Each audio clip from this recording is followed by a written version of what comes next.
જામનગર જિલ્લા પંચાયત ICDS શાખા દ્વારા વડાપ્રધાને આપેલ સૂત્ર સહી પોષણ દેશ રોશનના ધ્યેય સાથે પોષણ માસની ઉજવણી કરવામાં આવી રહી છે। મહિલા અને બાળ વિભાગ દ્વારા ગુજરાતમાં કુપોષણમાં ઘટાડો થાય અને સ્વસ્થ અને તંદુરસ્ત બાળક આવતીકાલનું ભવિષ્ય બને તે માટે દર વર્ષે પોષણ માસની ઉજવણી કરવામાં આવે છે। જામનગરમાં ટાઉન હોલ ખાતે જિલ્લા પંચાયતના પ્રમુખ મૈબન ગરચરના અધ્યક્ષ સ્થાને ઘટક કક્ષાની ટેક હોમ રાશન અને મિલેટ્સમાંથી તૈયાર વિવિધ પૌષ્ટિક વાનગીઓનું પ્રદર્શન અને વાનગી સ્પર્ધાનો જિલ્લા કક્ષાનો કાર્યક્રમ યોજવામાં આવ્યો હતો।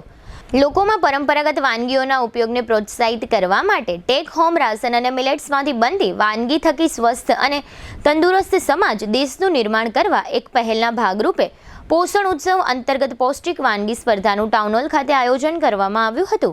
આ કાર્યક્રમમાં જામનગર તાલુકાના વિવિધ સેજાના ટેક હોમ રાશન અને મિલેટ્સમાંથી બનતી વાનગીના પ્રથમ, દ્વિતીય અને તૃતીય ક્રમના વિજેતાઓ જિલ્લા કક્ષાની સ્પર્ધામાં ઉપસ્થિત રહ્યા હતા, જેમાં જિલ્લા કક્ષાની સ્પર્ધામાં ટેક હોમ રાશનમાંથી બનાવેલ વાનગીના ત્રણેય વિજેતાઓ અને મિલેટ્સમાંથી બનાવેલ વાનગીના ત્રણેય વિજેતાઓને ગિફ્ટ અને પ્રમાણપત્ર આપી સન્માનિત કરવામાં આવ્યા હતા। આ કાર્યક્રમમાં મહાનુભાવોએ THR અને મિલેટ્સને લગતી વાનગી સ્પર્ધાનું નિરીક્ષણ કર્યું હતું, તેમજ બાળ વિકાસ યોજના અધિકારી લાલપુર દ્વારા પોષણ વિશે વિસ્તૃત માહિતી આપવામાં આવી હતી।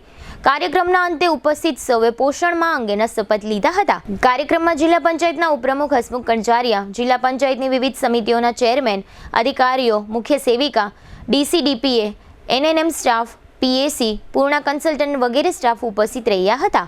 કાર્યક્રમમાં પ્રોગ્રામ ઓફિસર પ્રજ્ઞાબેન રાવલ દ્વારા ઉપસ્થિત તમામને આવકારી મહાનુભાવોનું શાબ્દિક સ્વાગત કરવામાં આવ્યું હતું।